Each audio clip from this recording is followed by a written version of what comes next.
Salut tout le monde, c'est Neo434, j'espère que vous allez tous très bien. Écoutez, pour ma part, ça va nickel. Aujourd'hui, on se retrouve donc pour le pronostic du plus gros show de l'été, SummerSlam 2020. Le pay-per-view qui va donc nous accueillir ce dimanche 23 août 2020 à partir de 1h heure de Paris ou 19h heure de Montréal.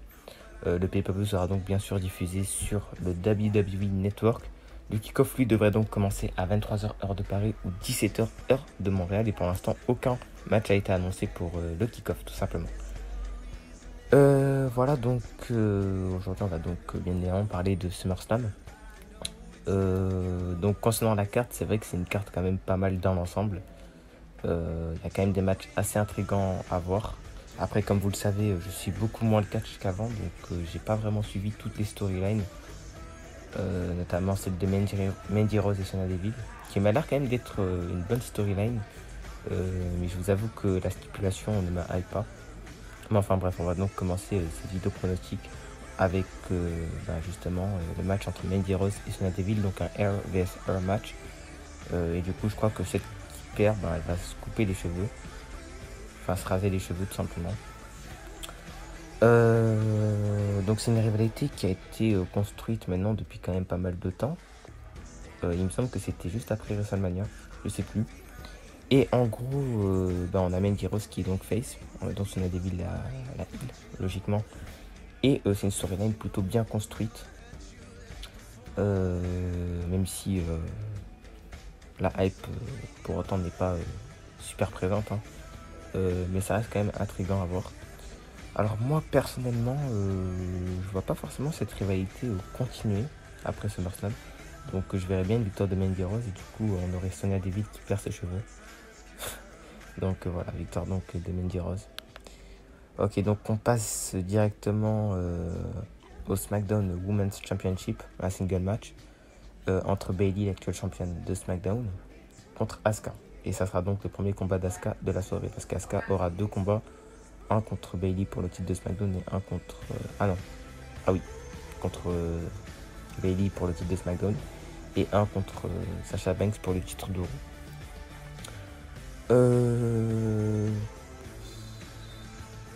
Alors déjà, bon, je pense qu'on va avoir un bon match. Mais je pense que Bayley va donc conserver contre Asuka. Je sais pas, je la vois bien conserver en faisant une petite tricherie ou un truc comme ça. Donc pour moi, victoire de Bayley. Et voilà, j'ai pas grand chose à dire sur ce match. Ok, donc ensuite, ça sera donc le deuxième match d'Asuka, donc contre Sasha Banks cette fois-ci, donc le Raw Women's Championship.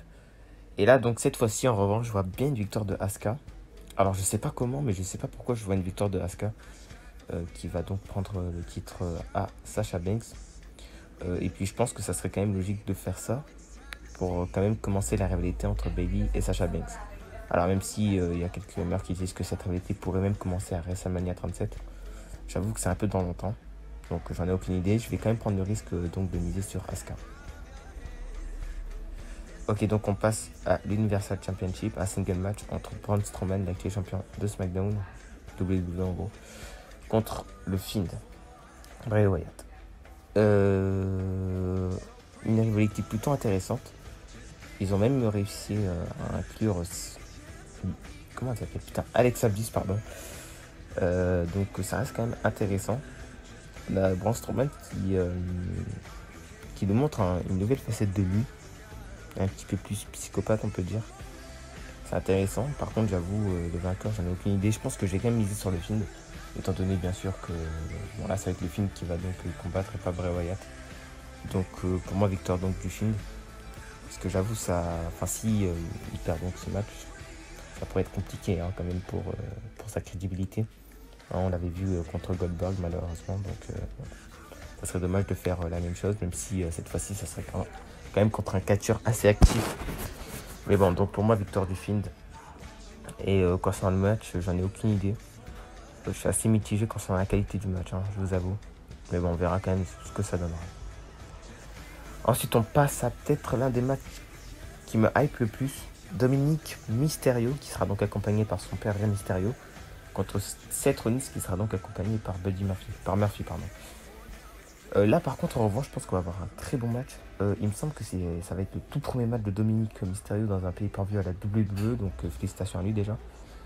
J'ai hâte de voir ce que ça va donner juste pour voir la performance de Dominic Mysterio in-ring. Vraiment, juste pour ça. C'est vraiment le match qui m'a hype le plus.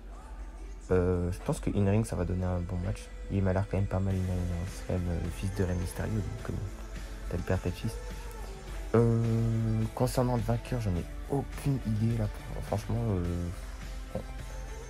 Je vais dire Seth Rollins parce qu'il a quand même plus d'expérience, mais après on a quand même en plus ta Murphy qui peut vraiment l'aider, même s'il y a Rey Mysterio qui accompagne son fils.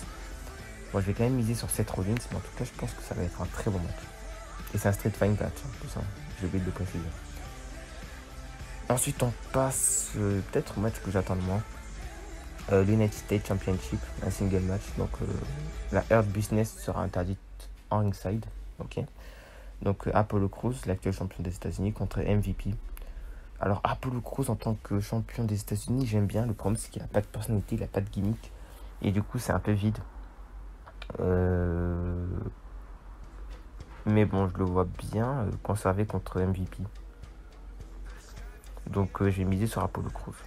Victoire d'Apollo Crews et in-ring, ça peut être un bon match. Je sais pas, on verra.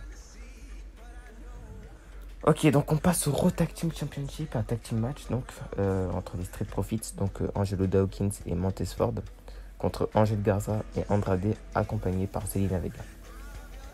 Ok, donc ce match par contre, c'est vraiment le match qui me hype le moins. J'ai rien à dire sur ce match. On a quand même 4 très bons catcheurs dans le ring. Donc je pense que ça va être un bon match in-ring avec beaucoup d'action, mais c'est vraiment tout.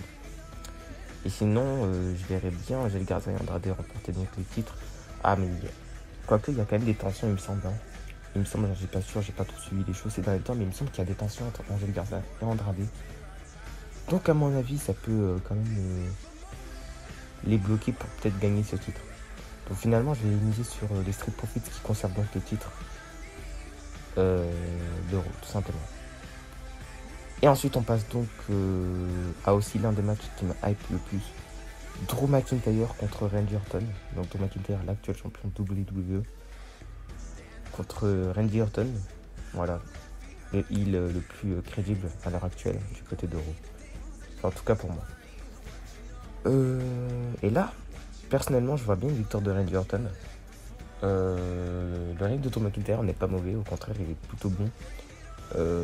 Mais je pense que ça serait quand même bien de voir Randy Orton gagner et attendre que le public revienne pour faire regagner Drew McIntyre. Voilà, moi c'est un scénario que je verrais bien. En plus, surtout que Randy Orton est quand même en forme en ce moment. Et le voir champion WWE pourrait être cool. Donc j'en ai aucune idée. Et puis de toute façon, même si Randy Orton ne remporte le match, je pense que la rivalité va continuer. Et Drew McIntyre va donc essayer de récupérer son titre. Et ça peut être pas mal. Mais pour moi donc victoire de Randy Orton. Parce que vraiment il est vraiment sur une très bonne lancée. Enfin Drew McIntyre aussi, mais Randy Orton il est vraiment sur une super lancée. Moi je le vois vraiment bien remporter ce titre WWE. Donc c'est pour ça que je mise sur lui. Donc voilà, pour moi victoire de Randy Orton. Et c'est donc la fin de ces pronostics. Un peu rapide je vous avoue, donc je m'en excuse pour ça. Après je suis beaucoup moins de catch, donc j'ai plus trop grand chose à dire. Je peux juste donner vite fait mon avis, sans plus. J'espère quand même que cette vidéo vous aura plu. N'hésitez pas à liker la vidéo si elle vous a plu, bien évidemment. À vous abonner si ce n'est pas encore fait, parce que vous savez qu'on monte quand même petit à petit. Donc ça c'est quand même cool. Nous on se retrouve donc prochainement pour une toute nouvelle vidéo. Allez, ciao tout le monde.